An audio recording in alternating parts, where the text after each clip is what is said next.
갈라디아서 네 번째 설교인데요. 계속해서 바울의 경험에 대한 내용이 이어집니다.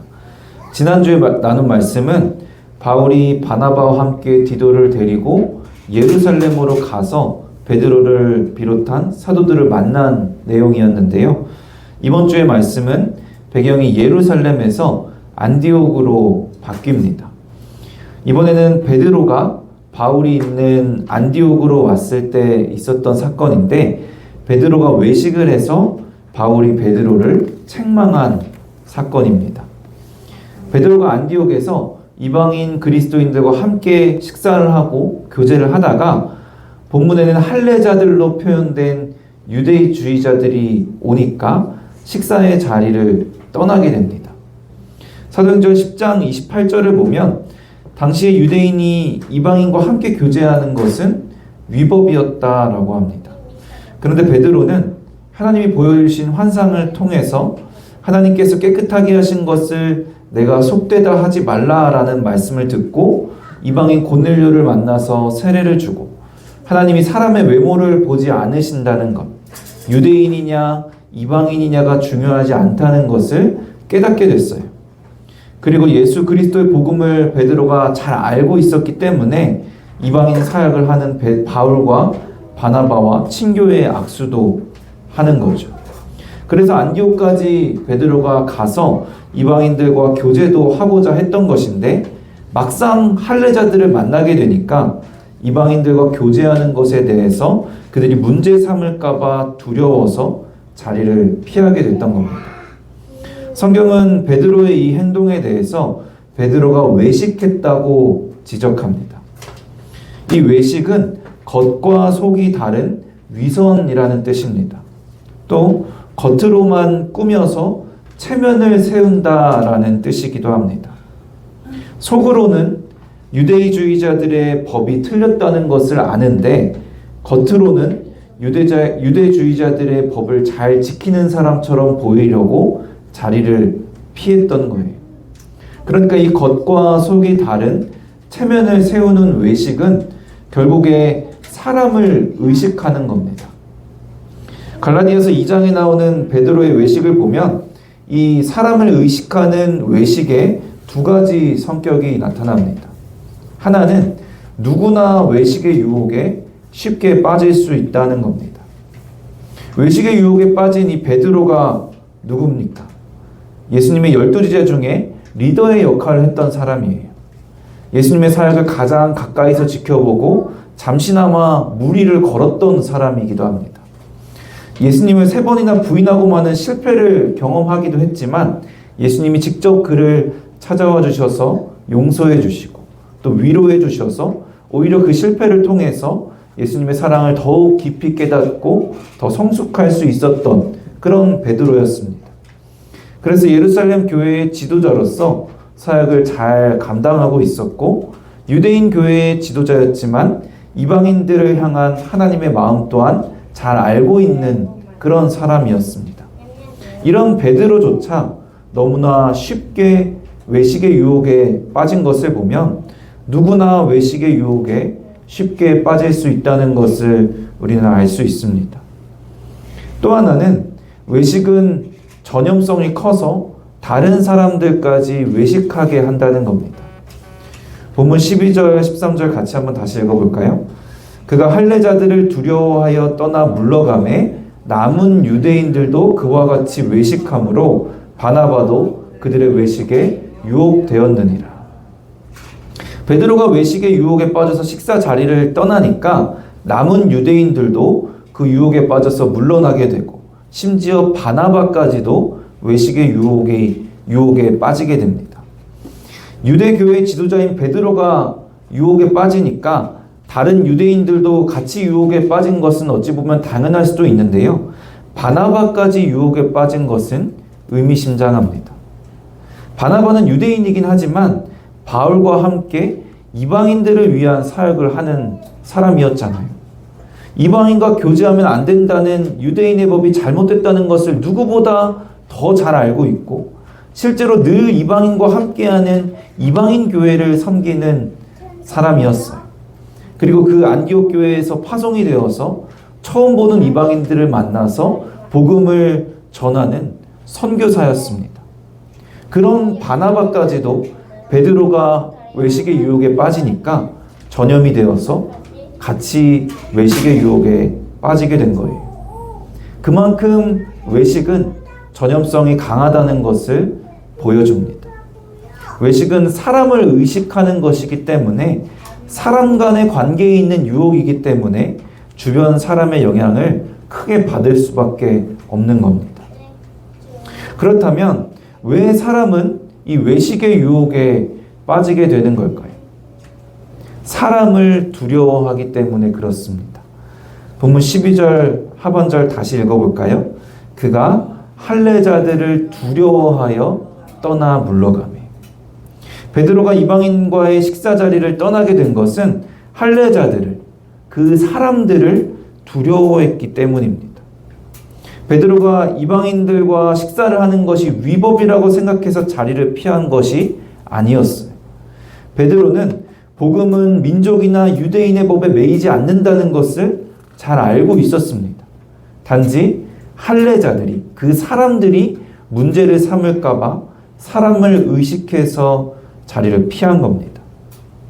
사람을 의식하고 사람을 두려워한다는 것은요, 잘 생각해 보면 결국 자기 입장을 중요하게 여긴다는 뜻과 같아요. 외식이라는 말 자체가 겉과 속이 다르게 겉으로만 꾸며서 자기 체면을 세운다라는 뜻이 있다고 말씀드렸잖아요. 베드로도 결국 자기 입장 때문에 유대인 교회의 지도자로서 유대인 할례자들에게 책잡히고 싶지 않은 마음, 자기의 권위를 지키고 싶은 마음 때문에 이 외식의 유혹에 빠졌습니다. 이 외식에도 인간의 근본적인 죄성이 잘 드러납니다. 하나님보다 내가 우선되는 것, 하나님보다 내가 더 중요한 것, 하나님이 잘 되는 것보다, 이 복음이 잘 드러나는 것보다 내가 잘 되는 것, 내 입장이 더 중요한 것, 이 인간의 원죄가 외식의 원인이 되는 거예요. 그런데 사람을 두려워해서, 사람을 의식해서, 내 입장을 생각해서 외식의 유혹에 빠지게 되면 우리가 생각하는 것보다 훨씬 더 심각한 결과를 초래하게 됩니다. 외식의 유혹에 빠지게 되면 복음을 훼손하게 돼요. 예루살렘 교회의 지도자 베드로를 보고 복음을 믿지 않는 사람이라고 생각하는 사람은 아무도 없을 겁니다. 실제로 베드로는 이 복음에 대한 철저한 믿음이 있는 사람이었어요. 다만 사람을 두려워해서, 사람을 의식해서 자기 입장을 챙기느라 외식의 유혹에 빠져서 자리를 피했을 뿐이죠. 이방인과의 자리를 잠시 피한 것만 보면요, 복음에 대한 문제를 제기할 정도의 일이라고 생각이 되지 않을 수도 있어요. 그런데 사도 바울은 이 문제를 결코 가볍게 여기지 않습니다. 베드로의 행동에 대한 바울의 반응을 보면요, 외식이 복음을 훼손하는 중요한 문제라는 것을 알 수 있어요. 베드로가 복음을 훼손했다면서 책망하고 있습니다. 본문 14절 같이 읽어볼까요? 나는 그들이 복음의 진리를 따라 바르게 행하지 아니함을 보고 이 외식의 유혹에 빠진 것을 보고 복음의 진리를 따라 바르게 행하지 않은 것이라고 지적합니다. 외식이 복음의 진리에 대한 문제라는 거예요. 그리고 어찌나 중요한 사항인지 모든 사람들 앞에서 베드로를 책망합니다. 참고로 여기서 책망한다라는 말의 원어를 보면 막 혼낸다라는 의미가 아니고요, 반대한다라는 의미라고 보는 것이 좀 더 정확합니다. 베드로의 실수가 진리에 대한 중요한 문제가 아니었다면 바울이 굳이 모든 사람 앞에서 베드로를 대놓고 반대하지 않았을 거예요. 원래 성경적인 원칙은 공개적인 책망이 아니었거든요. 마태복음 18장 15절 같이 읽어볼까요? 내 형제가 죄를 범하거든 가서 너와 그 사람과만 상대하여 권고하라. 이 원칙을 바울이 몰랐을 리가 없겠죠. 그리고 바울이 아무리 담대한 사람이라고 해도 예루살렘 교회의 지도자를 공개적인 자리에서 모든 사람들 앞에서 반대한다는 것은 부담스러운 일이었을 수 있습니다. 그러니까 원칙적으로도 또 상황적으로도 바울이 조용히 베드로를 불러서 이 문제에 대해 얘기를 하는 것이 맞는 것 같은데, 그러나 외식이 복음의 진리에 대한 심각한 문제이기 때문에 바울은 모든 사람들 앞에서 즉시 이 문제를 바로잡아야 한다고 판단했던 겁니다. 베드로가 외식함으로써 훼손한 복음의 내용은요, 복음의 내용 중에 정결과 의로움에 대한 것이었습니다. 갈라디아서 설교를 계속하면서 이방인에게 유대인의 의무를 요구하는 이 다른 복음에 대한 얘기를 하게 되는데, 결국에 이 문제는 정결과 의로움에 대한 논쟁이었어요. 구약시대에는 하나님을 예배하기 위해서는, 하나님께 나아가기 위해서는 먼저 정결해야 했습니다. 그래서 정결하기 위해서 아주 복잡한 의식, 절차를 밟아야 했어요. 하나님께서 구약시대에는 죄인의 깨끗함을 받지 않고는 하나님께로 나아올 수 없음을 이 의식법을 통해서 알려주신 거예요. 그러나 신약시대에는 이 의식법이 더 이상 유효하지 않습니다. 예수님께서 이 의식법을 완성하셨기 때문이에요.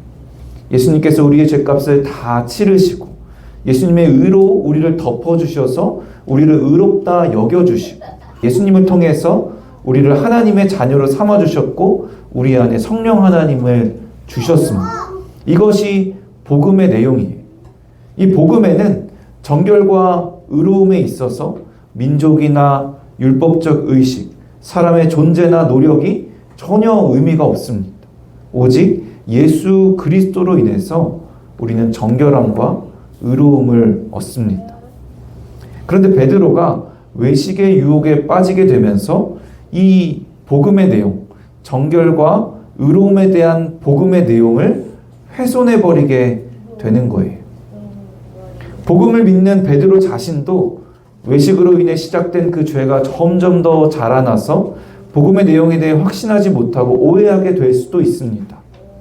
그리고 베드로의 이 외식으로 인해서, 외식은 전염성이 아주 크기 때문에 주변의 많은 사람들이 이 복음에 대해서, 오직 예수 그리스도로 인한 정결과 의로움에 대해서 오해하게 되고 잘못된 복음을 받아들이게 될 수 있습니다.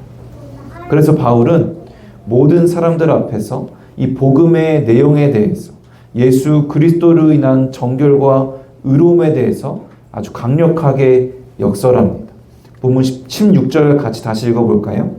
사람이 의롭게 되는 것은 율법의 행위로 말미암음이 아니요 오직 예수 그리스도를 믿음으로 말미암는 줄 알므로 우리도 그리스도 예수를 믿나니 이는 우리가 율법의 행위로서가 아니고 그리스도를 믿음으로써 의롭다함을 얻으려 함이라. 의롭다함을 얻을 육체가 없느니라. 이 말씀이 이런 배경에서 나온 말씀이에요. 이 외식의 문제는 베드로만의 문제가 아닙니다. 유대인과 이방인 사이에 갈등이 있었던 구약과 신약의 과도기와 같았던 시기에만 있는 문제도 아닙니다. 지금 우리가 사는 이 시대에 여기에 있는 우리에게도 외식의 유혹이 여전히 있습니다. 내 입장이 중요한, 인간의 원죄에서 비롯된 유혹이기 때문에 누구나 쉽게 이 외식의 유혹에 빠질 수 있습니다. 우리는 하나님보다 사람의 눈치를 참 많이 보고요. 하나님의 유익보다 내 입장과 내 유익을 먼저 생각합니다. 그리고 외식은 전염성이 참 커서 베드로의 경우처럼 나의 외식이 남들에게 영향을 주기도 하고, 또 남은 유대인들과 바나바의 경우처럼 남의 외식으로 인해서 우리가 영향을 받아서 우리도 외식하게 되는 경우도 있습니다. 다만 본문과 우리가 사는 시대적 배경이 다르기 때문에 외식하게 되는 내용이 조금 다를 수는 있어요. 정결과 의로움의 문제, 율법적인 문제는 우리에게 주요한 문제가 아닐 수도 있습니다. 오늘날 우리가 빠질 수 있는 외식의 유혹은 세속적 가치관에 대한 문제인 것 같아요. 세속적 가치관과 성경적 가치관의 괴리감이 너무나 커진 시대입니다. 우리가 성경을 믿는다고 해도 주변 사람들이 사는 대로 세속적 가치관을 따라 살다 보면 겉과 속이 다른 위선, 나의 체면을 세우는 외식의 유혹에 빠지게 되는 겁니다. 우리가 성경적인 가치관대로 성경적인 삶을 살려고 하면요, 세속적인 삶과 너무나 방향이 달라지게 돼서 이제는 사람들이 우리를 이상하게 보게 됩니다. 그러니까 사람들이 날 이상하게 보는 게 싫어서 내 입장과 체면을 생각해서 어느 정도는 세속적인 삶의 방향도 따라가다 보면 외식을 하게 되는 거죠. 예를 들면 오늘날 현대사회에 큰 영향을 주는 이데올로기는 포스트 모더니즘입니다. 이 포스트 모더니즘의 가장 큰 특징은 보편적이고 절대적인 진리를 부정하는 거예요. 그런데 복음은 보편적이고 절대적인 진리를 믿는 거잖아요. 그러다 보니까 자연스럽게 이 포스트 모더니즘과 복음은 충돌을 할 수밖에 없습니다. 그래서 세상은 기독교를 편협하다, 배타적이다라고 비판합니다. 최근 기독교가 많은 비판을 받는 것에는 우리의 실수 때문도 있지만 이런 배경도 있는 거예요. 이런 상황에서 편협한 사람, 배타적인 사람이 되지 않기 위해서, 세상과 좀 더 친숙한 존재가 되기 위해서 많은 그리스도인이 외식의 유혹에 빠지게 됩니다. 또 다른 예로는 돈을 제일 중요하다고 여기는 물질 만능주의가 있어요. 세상 사람들 대부분이 돈이 제일 중요하다고 생각하고 모든 가치 판단과 선택의 기준이 돈이 되니까 그리스도인도 외식해서 그런 삶의 방식을 따라가게 되는 거죠. 그리스도인으로서의 삶이 가장 복된 삶이라는 것을 증명하고 싶을 때도, 심지어 그럴 때조차도, 복음의 능력을 증거하고 싶을 때조차도 세속적으로 성공해서 돈을 많이 벌어서 복음이 가장 복된 것이라는 것을 증명하고 싶어 합니다. 그것이 위선인 거예요. 돈을 많이 벌고 성공하면 믿음이 좋은 사람이라고 여기고, 돈을 많이 벌지 못하고 세속적으로 성공하지 못하면 믿음이 안 좋아서 그런 거라고 여깁니다. 우리는 가치를 판단할 때 돈보다 훨씬 더 중요한 것이 있는데, 우리는 선택을 할 때 돈보다 훨씬 더 중요한 것이 있는데, 우리도 모르게 돈이 가장 중요한 가치가 되고 기준이 되어버리곤 합니다. 우리의 삶은 돈이 아닌 하나님을 따라가야 하는데 주변 사람들 다 그렇게 사니까, 그렇게 살지 않으면 안 되는 세상이라고 하니까, 돈이 없는 삶은 무서우니까 세상과 다를 바 없이 외식하며 살게 되는 겁니다. 특히 우리 사회는 서로에게 영향을 많이 주고받고 남에게 어떻게 보이는가가 중요한 체면 사회라고 해서 외식의 유혹에 빠지기 더 쉬운 것 같아요. 제 짧은 인생을 돌아봐도 주변 사람들의 시선의 힘이 생각보다 컸던 것 같아요. 제가 세상에서 인정받는 길을 갈 때는 제가 기대한 것보다 훨씬 더 큰 인정과 응원을 해주고요.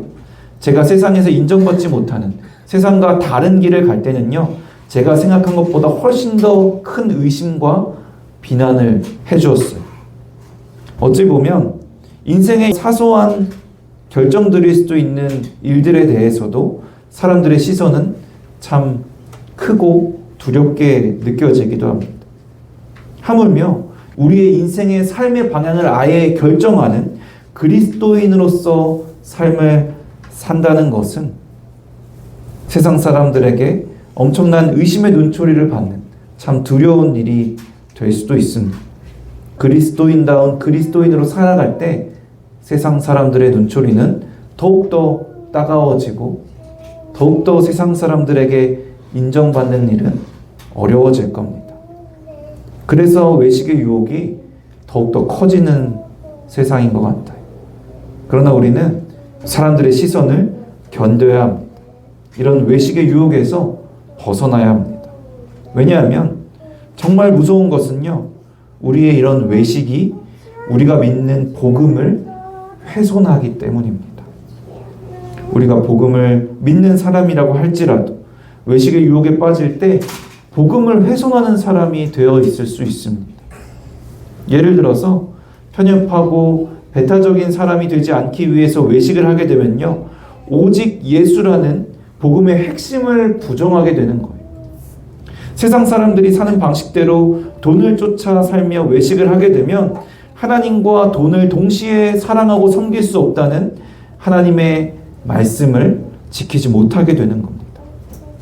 이런저런 외식의 유혹에 빠지게 될 때 베드로를 비롯한 외식한 자들에게 선포한 사도 바울의 답변이 우리에게도 동일한 답변이 될 수 있습니다. 물론 이 사도 바울의 답변은 정결과 의로움의 문제에 대한 답변이었지만 결국 복음을 손상시키는 점에서는 우리의 문제와도 같기 때문에 갈라디아서 말씀이 우리에게도 답이 될 수 있습니다. 갈라디아서 2장 20절입니다. 내가 그리스도와 함께 십자가에 못 박혔나니 그런즉 이제는 내가 사는 것이 아니요 오직 내 안에 그리스도께서 사시는 것이라. 이제 내가 육체 가운데 사는 것은 나를 사랑하사 나를 위하여 자기 자신을 버리신 하나님의 아들을 믿는 믿음 안에서 사는 것이라. 우리가 외식의 유혹을 이겨내려면 이제는 내가 사는 것이 아니요 예수 그리스도께서 사시는 것이라는 것을 깨달아야 합니다. 하나님의 아들을 믿는 믿음 안에서 살아야 외식의 유혹을 이길 수 있습니다. 사랑하는 성도 여러분, 여러분은 누구를 의식하며 살고 있습니까? 하나님이 나를 어떻게 보실지 하나님을 두려워합니까? 아니면 사람들이 나를 어떻게 보는지 사람들을 두려워합니까? 우리가 믿는 복음대로 날 위해 모든 것을 주신 주님을 위해 사십니까? 아니면 우리가 믿는 복음과 달리 나의 체면을 세우기 위해서 나의 유익을 위해 사십니까? 외식의 유혹은 누구나 쉽게 빠지게 되고 전염성도 커서 주변 사람들과 함께 빠지게 됩니다. 그러나 이 외식이 우리에게 주신 복음을 훼손한다는 것을 꼭 기억하시기 바랍니다. 사람들을 의식하며 살 때, 나의 체면과 나의 유익을 위해서 살 때, 세상 사람들이 사는 방식대로 세상과 다를 바 없이 살 때 우리는 복음의 능력으로 살아갈 수 없습니다. 이제는 내가 사는 것이 아니요 오직 내 안에 그리스도께서 사시는 삶, 나를 위해 자기 자신을 버리신 예수 그리스도로 인해 자유함과 영원한 생명과 하나님의 자녀됨의 권세를 누리는 복음의 능력으로 사는 저 여러분 되시기를 주님의 이름으로 간절히 축원합니다.